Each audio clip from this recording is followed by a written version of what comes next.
You ever notice how the people who make the biggest mess are always the first to act like nothing's wrong? That's the story I'm about to tell you. The day they tried to erase me, and I let them write my name across the sky instead. It started in that chilly, echoing corridor at JFK where money walks faster than justice, and the real class system isn't printed on your ticket. It's worn in the way folks look at you, or don't. Picture this. I'm gliding through the private gate. Charcoal suit. No flash. Just that plain gold band I twist when I get bored.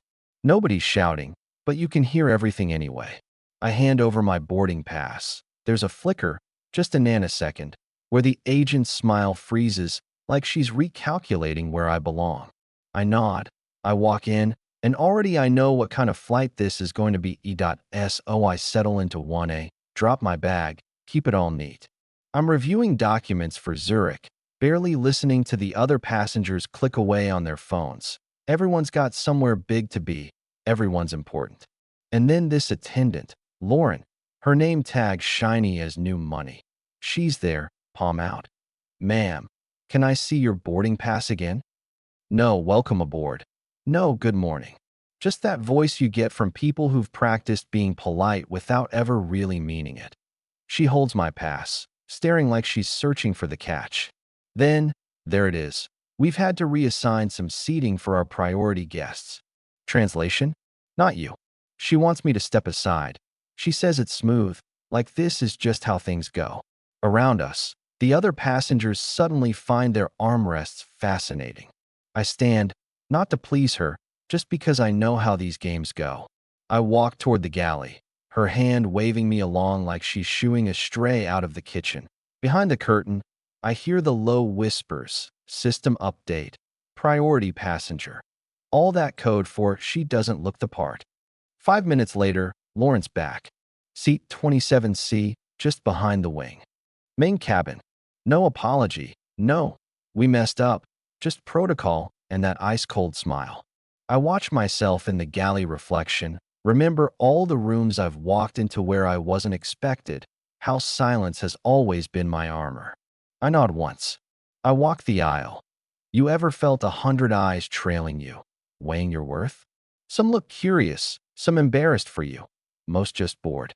I reach my row, wedge my bag under the seat, pull out my tablet, and try to focus on work, but the mood in coach is thick. A couple teenage boys giggle in the back. A tech bro stares at me a beat too long. An older couple mutters about the state of travel. None of it new. None of it surprising. Meanwhile, in the galley, two attendants, Susan and Kim, are gossiping about me. Kim's the newbie, wondering if this is a mix-up. Susan's got that look, you know the one. Thinks she's seen it all. Not a mistake, a correction, she says. You can tell who fits and who doesn't. Kim just nods, not sure if she's supposed to laugh or what. The guy next to me finally breaks the ice. That looks important, he says, nodding at my screen. International development, I say. He laughs, like I just told a joke he's heard 100 times. Never once from a woman who looks like me. Up front, Lauren and her supervisor are trading notes. She moved without incident, Lauren says, but she's got that edge, like I'm the problem for not giving her a scene. As long as the process looks clean, nobody cares if it smells. Hours to Zurich. I get a text from Wallace, my guy, the only one watching the system as hard as I am. Monitoring flight registry. Let us know if the pattern holds. I text back, watch for suppressed upgrades. Because I know the numbers. I know how often this happens, how quietly. This isn't about one seat. This is about something way bigger. Later, Susan leans over to Kim, nods at me. She doesn't complain, she waits. The quiet ones file lawsuits. Kim's eyes go wide. The loud ones post online. The quiet ones file class actions. She's not wrong. Then, a woman in designer sunglasses, maybe she's bored, maybe she's tired of the show, calls Lauren over. That woman had a first-class confirmation. I saw it. Lauren shrugs. We followed protocol. The woman sips her wine. Game recognizes game. The meal cart rolls through, and I'm skipped. Not once. Twice. 20 minutes later, they're back with a sorry, but I'm not hungry. Not for their food, anyway. The man next to me sprays cologne like I'm pollution. Some smells just don't belong up here, you know. He won't look at me, but he doesn't need to.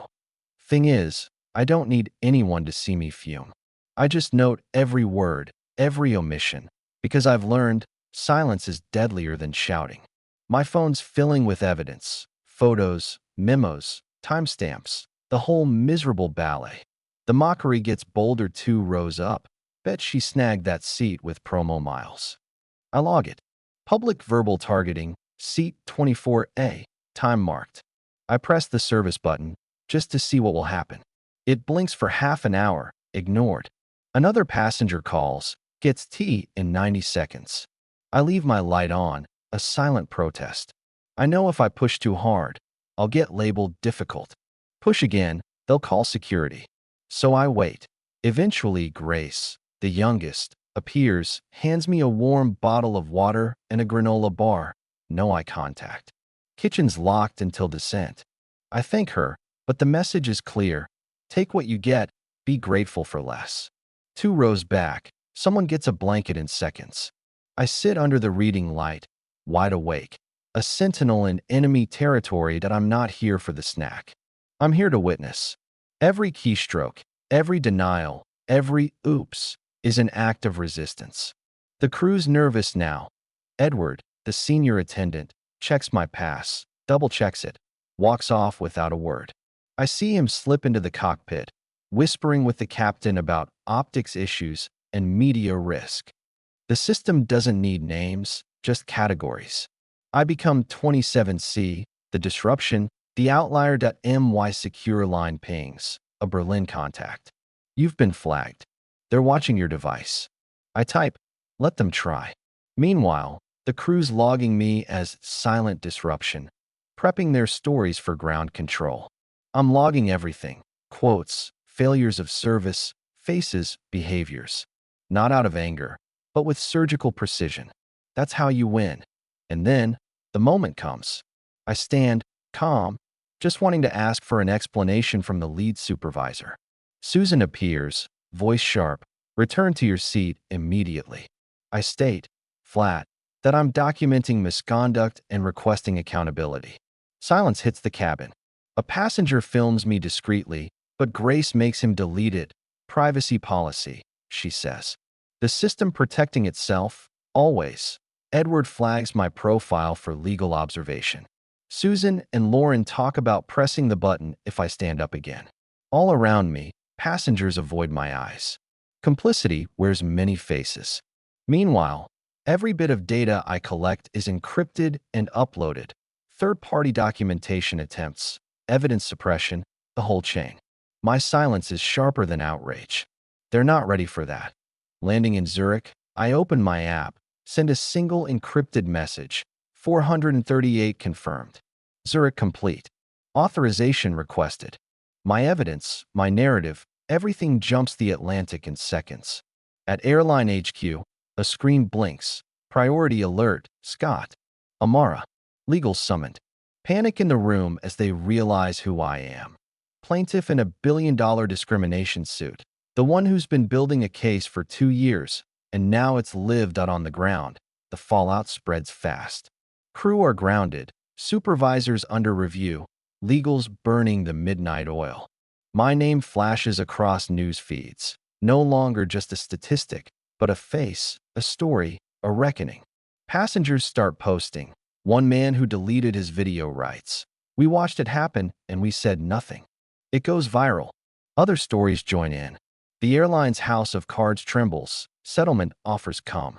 I decline. This isn't about money. It's about correction. I hand them a reform blueprint, 10 points, permanent changes, all public. The board resists at first, but the world's watching now. Within weeks, they accept, and at a press conference, Lauren stands up and apologizes, not for show, but with genuine regret, steps down and joins the Equal Skies initiative, teaching what she learned the hard way. Policies are rewritten. Audits become routine. A real-time ombudsman system launches. The airline leads the way, not from goodwill, but because they have no choice. Other companies scramble to copy before they become the next headline. In the end, It wasn't rage or revenge that changed the game.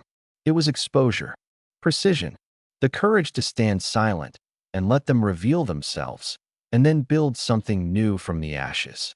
I never wanted to be a symbol.